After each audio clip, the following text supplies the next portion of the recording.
Hey, Fred Minnick here. I'm going to review Jim Rutledge's High Plains Rye. This is a blend of rye coming out of Kentucky Artisan Distillery, Middle West, and Ohio, MGP in Indiana, and New York Distilling Company. So you have 4 states here in this rye whiskey. Now, Jim Rutledge is a dear friend of mine. He's in the Bourbon Hall of Fame. He was a master distiller for Four Roses. Retired. I put a story in the description about his retirement and what he kind of meant for Four Roses. Just an exceptional human being, great guy, and I consider him a dear friend. And I always get nervous when I review a friend's whiskey, because you always like, man, am I gonna piss him off with this review? But they would always want me to be honest. Sometimes just not public. But Jim is not one of those guys. I know I could say anything about Jim's whiskey and he'd still call me. So here we go.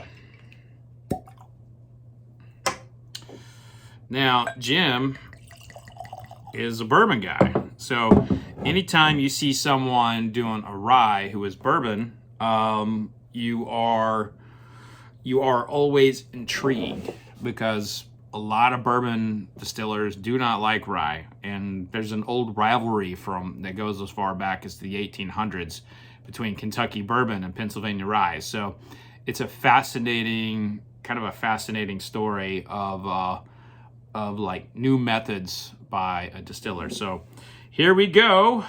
High Plains Rye. Oh boy, that came in hot.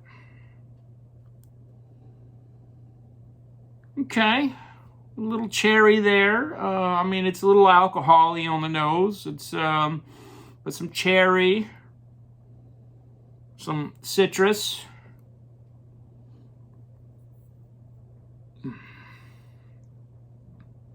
Kind of a weird blueberry muffin coming out of the oven smell. Don't think I've ever smelled that in a rye before.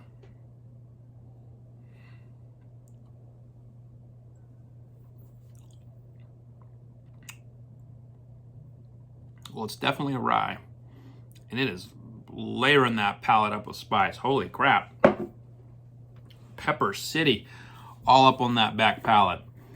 I mean, this is like, if you like hot sauces, you know how those hot sauces will just kind of linger on the back of your palate and just kind of drip down right there in the back sides and just kind of like tingle. Some of the really, really hot sauces will just, you can feel like all the way down and feel the next day. And not always a pleasant experience. It's not that kind of hot sauce. This is think of it like a nice, mild jalapeno, chipotle, cayenne kind of hot sauce, where it is prominent but subtle and a little. It's not going to kill you. It's not like the ghost pepper. But this is, so it's got like cayenne, chipotle, and it's got the spiciness of cayenne, the smokiness of chipotle, the vibrancy and the sweetness of like a jalapeno. And then Tabasco, which Tabasco is its own pepper. It grows straight up, and it's very vinegary. The Tabasco sauce is very vinegary. It's a vinegar-based one. It has like this kind of vinegar pepper kind of combo. So this is a lot of different hot sauces. Kind of wacky.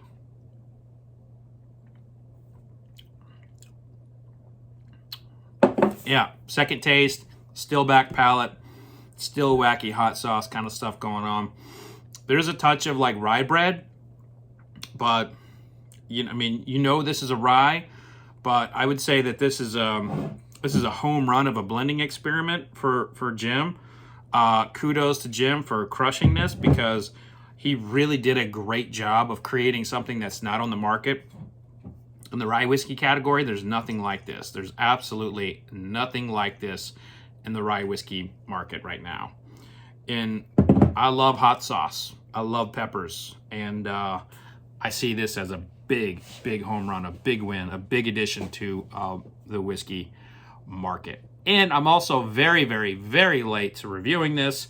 I think I got this back in June. But as I have said many times, I am really backed up on my tastings. I'm trying to catch up with these little quick iPhone reviews. I'll be dropping 1 to maybe 3 a day as I get caught up, trying to get to that point where I can start naming my list of whiskeys of the year. But so if you want to find out what those are, make sure you subscribe. Click that subscribe button and hit the reminders so you get the reviews as they come in. If you would like to become a member, click join. Also, check out my books. Go to fredminnick.com for my newsletter. But most of all, be safe out there, and thank you for tuning in, even on the days I don't wear an ascot. Be safe out there. Cheers. Oh, vodka sucks.